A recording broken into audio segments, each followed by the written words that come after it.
Thanks, man. It's great to be here. Super grateful to Chris and Rapport and IPG and some of the others in the room. So I guess this is third day. I'm going to try to make this really fun and really interesting for you. So I'll start at the beginning. I was born in Philadelphia. That's dad and mom.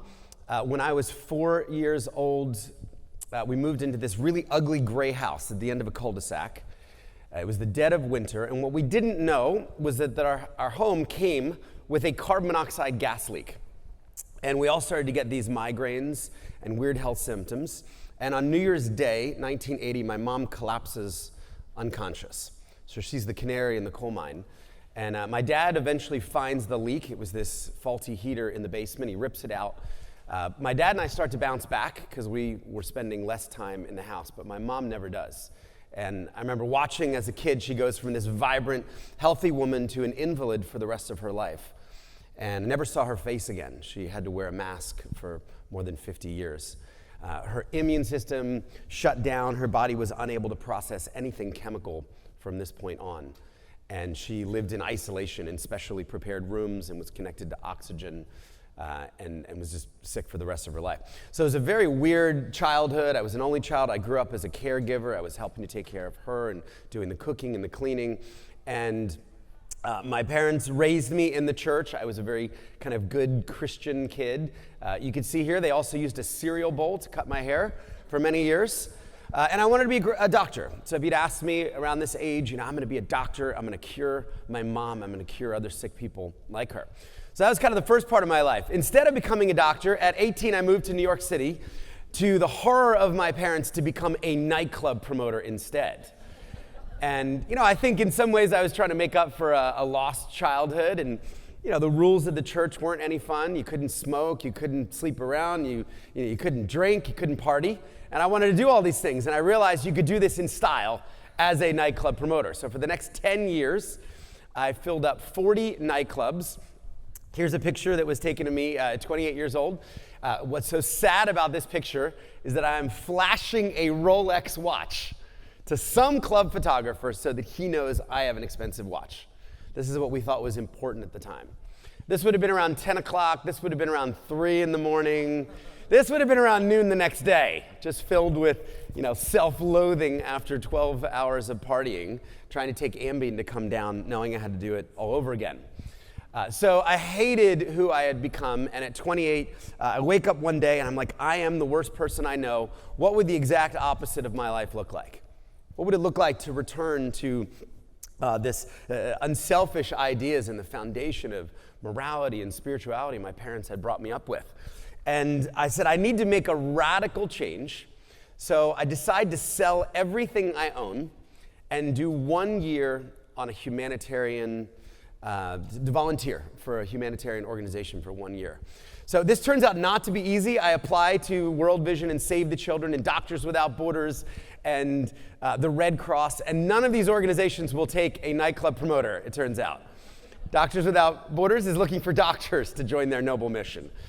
So nobody takes me in the first round, and then finally one organization says if I was willing to pay them $500 a month, I could volunteer. And I also would have to go live in the poorest country in the world, a country I'd never even heard of at the time, called Liberia, West Africa. So I said, this is perfect. Here's my credit card details. I will go and spend a year there. And they took me on as a volunteer photojournalist, which means I was going to be taking pictures and writing stories about the important medical humanitarian work that was happening in this country. So life changes for me. I quit smoking and I quit drinking and I quit the drugs, and I want to radically change my life, and I go into post-war Liberia with 14,000 United Nations peacekeepers to pick up the pieces after a brutal civil war had ended. And I'm going to be living on a hospital ship.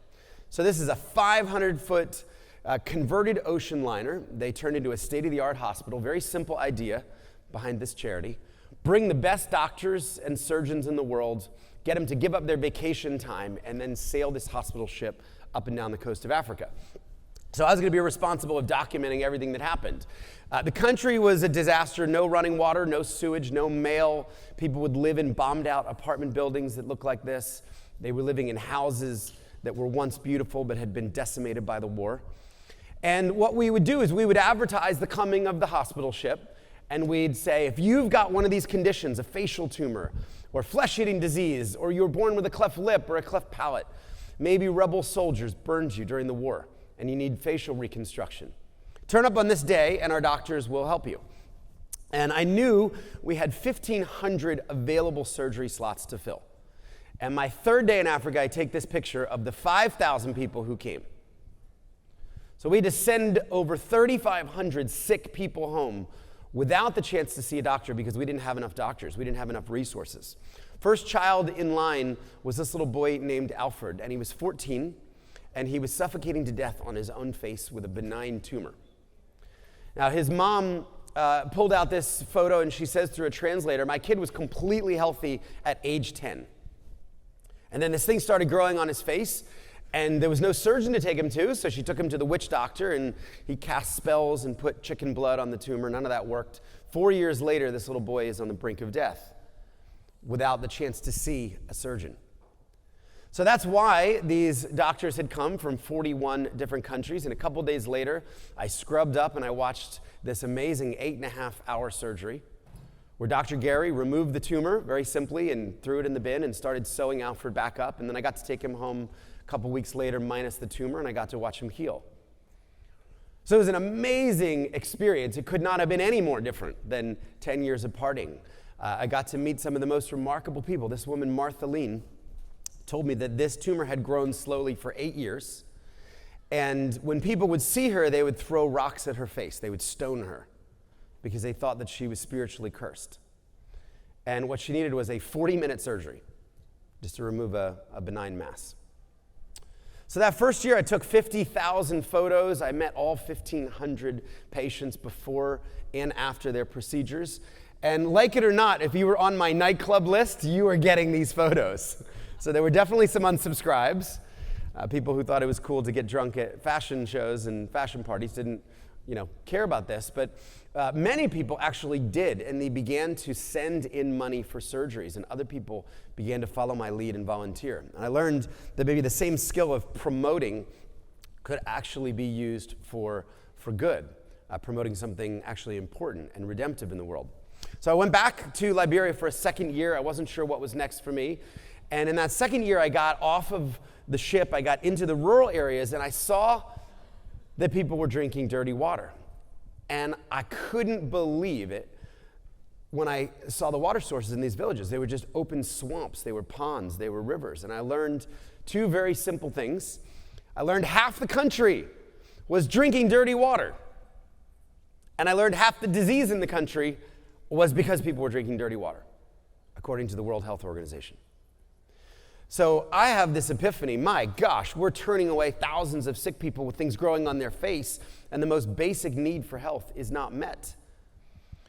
So I finished the second tour, I was 30, and I came back saying, well, maybe I could do something about this. Maybe I could dedicate the rest of my life to just trying to make sure people have clean water. So if you'd met me 17 years ago, I would have told you the story of the first person I saw, a little girl named Hawa, drinking dirty water, and how I really wanted to help her.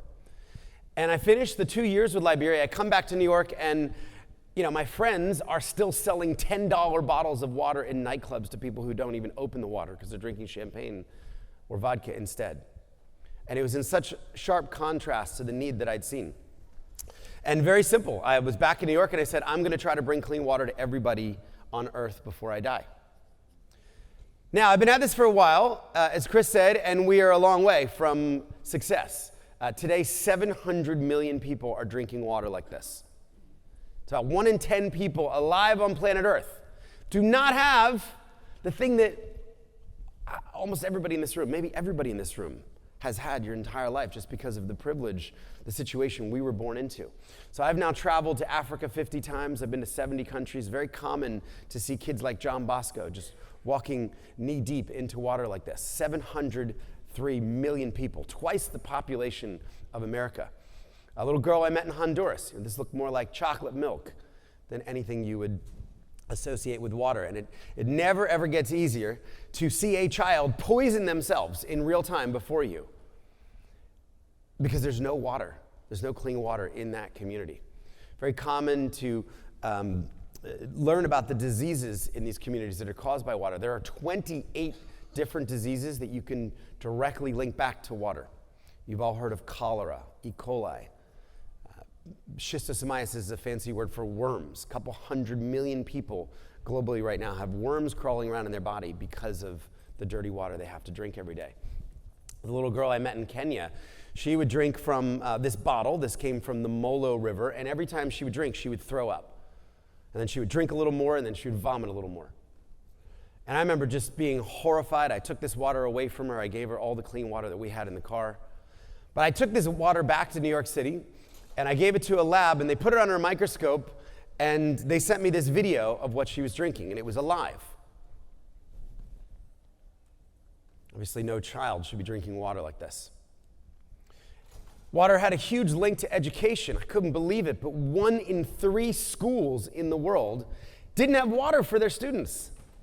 They also didn't have toilets.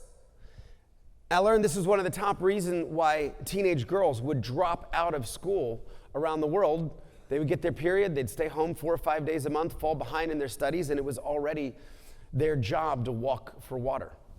So in the middle of a school day, you've got tens of millions of girls walking in the hot sun with 40 pounds of dirty water on their backs, water that's not even useful. Huge impediment to education. And the other thing I learned was it only impacted women. I never saw men get water anywhere I was in the world, whether I was in Asia or India or East Africa or West Africa or Central and South America. It was always the role of the women to dig in the sand, hoping if they dug deep enough, they'd find some water for their families, or to brave crocodiles in this river, like these women told me, had actually claimed the lives of people here who had been dragged off by crocodiles, but they said it's the only source we have. So it's a huge, huge problem. Again, not a problem that's affected anybody in this room, but it's a huge problem for 1/10 of the world. It's also a completely solvable problem. No one needs to drink water like this. We know how to bring 100% of the people on earth access to clean water, and a lot of different things work. So our organization now uses about 10 technologies across a 29-country portfolio. Sometimes it's as simple as drilling a well for $10,000. And what the community doesn't have access to is $1 million of drilling equipment, of rigs, of compressors, of trucks, of the skilled hydrogeologists who know how to find that water. But when you can bring in the equipment and the skilled laborers, it feels almost too simple, just tapping into an aquifer. Clean water shoots out of the ground. This was at that school I showed you earlier. 2,000 students were living on top of a lake of clean water. Didn't have 10 grand to access it. It's always a party when you drill a well. I mean, sometimes these parties last for 2 or 3 days. The kids rush the drilling rig. They taste the clean water for the first time. They touch it. It's unbelievably visceral and just an exhilarating experience, knowing that hundreds of lives will be forever transformed by getting the most basic need for human life. When we're able to bring clean water in, whatever the solution is, you get these immediate health benefits. In some communities, we'll see an 80% reduction in disease just over the following 12 months. When we bring clean water and toilets to schools, the girls go back in school. We see the grades improve. I was recently in Uganda at a school where we built a water project. 155 girls enrolled after the water project was built at the school, the primary school. Deeply impacts women. They get all of this time back. If you're not walking 7 hours a day, 7 days a week, imagine just one day you get 49 free hours. We hear women spend more time with their families, leading their families forward. Some women start small businesses. This woman's name is Postina, and she bakes these delicious donuts in Uganda with the extra time. She has clean water feet from her house. She also uses that money to buy school uniforms for her kids.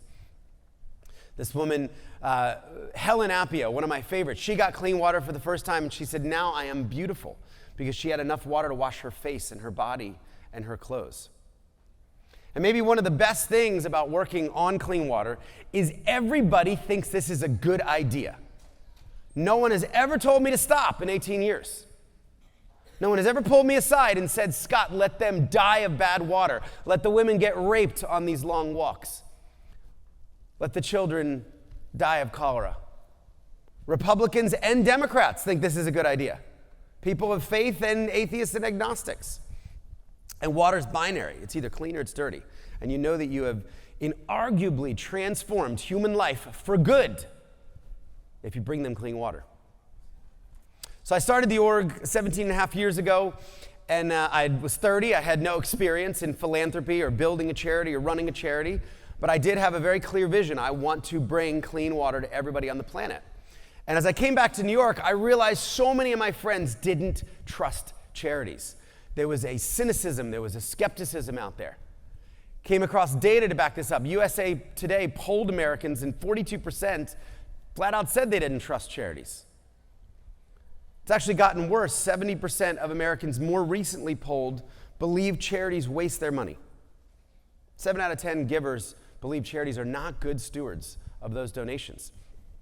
So I wanted to create a brand new kind of charity that could speak to the cynic, that could speak to some of these objections. And I had a couple big ideas. How could we reinvent or reimagine the way a charity could operate, the way it could look like? So I came up with this idea. What if we could promise the public that 100% of all the donations we ever received would go directly to build water projects? And to do that, we opened up 2 distinct, separately audited bank accounts. One, where all the public donations would go, and then in the second bank account, somehow, I would convince private donors and maybe board members to pay all those nasty overhead costs. The staff salaries and the office rent and the flights around the field and the Epson copy machine. But this would be very powerful because people would know if they gave $8 or $800,000, every single penny would go straight to helping people get clean water. The second thing was we just promised to prove to people where their money went and build technology and build tools to track these donations. So we're the first charity just to simply geolocate every well, every completed water point up on Google Earth, up on Google Maps, so people could see the satellite images of these projects as they were built. We wanted to build the most transparent charity in the history of the world. The third kind of pillar was just this belief that for the work to be culturally appropriate, for it to be sustainable, it had to be led by the locals in each of these countries. So Ethiopians leading their communities in their country forward in the future. And if we succeeded in building an organization that scaled, we would create thousands of local jobs, local hydrogeologists in India or in Malawi. So I put all this together, these 3 ideas, giving away 100%, proving where the money goes, building out a network of locals. And the best idea I had to start the charity was to throw myself a party in a nightclub. So I got the club donated, I got open bar donated, and I emailed every single person I had known. And I said, I'm turning 31, and to come to my birthday party, you have to put $20 in this big plexi box. And word spread, and 700 people came, and at the end of the night, we'd collected $15,000. We took 100% of the money to a refugee camp in northern Uganda where people were drinking from this swamp. And we built our very first well, and we fixed a couple adjacent wells. And then we sent the proof back to those 700 people. And we said, you came, you gave $20, here's exactly where your money went. People are drinking clean water because of you. And we realized how novel that was, how rare it was for charities to tell people where their money went and what it accomplished. We tried to have a little bit of fun with the brand and just get people to think differently about water. How would your pasta taste without water? How would Kool-Aid taste without water? My kids would probably love this, actually. But we thought if we had compelling creative, because we wouldn't have marketing budgets with this 100% model, maybe we could get donated media. And I remember we approached New York City with this ad, and they wound up giving us a bunch of buses. And then I talked once at a conference, and the CEO of Verifone was sitting in the audience, and I put up my email, and at the end he emails and he says, I will give you 1,000 taxi tops for free. And then our ads started running on taxis, and we started taking to the streets, trying to raise awareness. And over time, as Chris mentioned, got to build relationships with IPG and Rapport and so many others, just saying, hey, we give away 100% of the money, but will you help us get the word out? Will you help us educate the public about this really important issue? And so many generous people have come together to donate media to allow us to build this movement over time with some really interesting creative and takeovers in Times Square and digital media. It's been a huge key to growing the charity. We took to the streets of New York once. We built an outdoor exhibition where we put dirty water in tanks, and we showed people what it would look like if they had to drink dirty water. We got to partner with brands like Saks Fifth Avenue. This was a fun one. We asked them to give us their windows on Fifth Avenue for a month, and they let me put up my photos in these yellow jerry cans, and they let me build wells inside luxury stores. This spread to 108 Saks locations as they helped us raise awareness and money for the cause. Got to work with brands like Amex. They donated their homepage. They put us on their homepage for 4 months. Told a story, took out over $1 million of print advertising to talk about the work of Charity Water. And as that's grown, we've gotten to work with the Apples and Ubers and eBays and some great brands, always trying to find creative ways to engage the company's employees, engage their customers, and to grow awareness and to grow this movement. Tried to innovate in fundraising. Here's a fun campaign. We just laid out all the materials that go into a $10,000 well.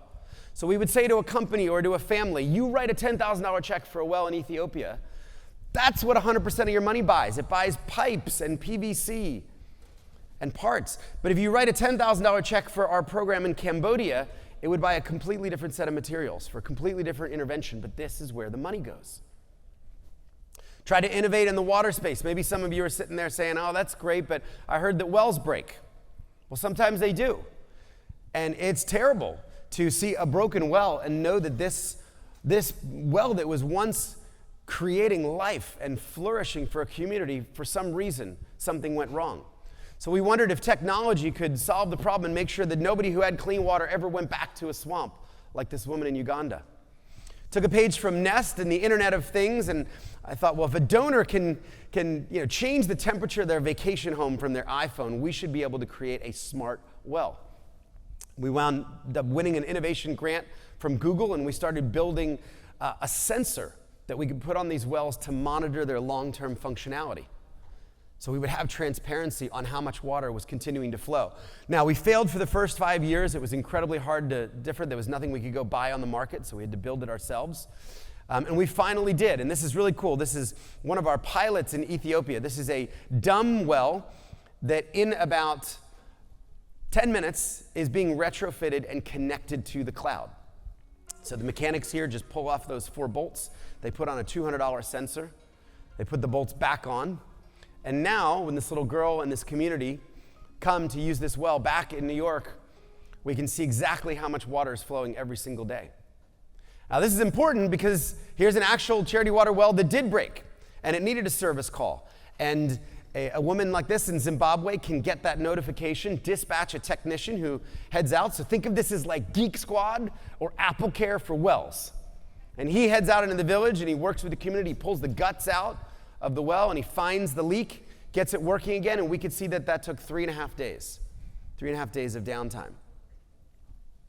Chris was talking about this in his business as well, making sure people have transparency around this. This has been huge, huge for us. So we've been 17 years into Charity Water. We've now raised close to $1 billion thanks to the generosity of 2 million people around the world. And we've been able to change 152,000 communities with clean water across 29 different countries. And we've helped 18 million people get access to clean water for the first time in their life. Now, my hometown, New York City, 18 million is a lot of people, okay? You would have to build over 1,000 Madison Square Gardens and fill them at capacity. So it's a start. It's a beginning of the impact.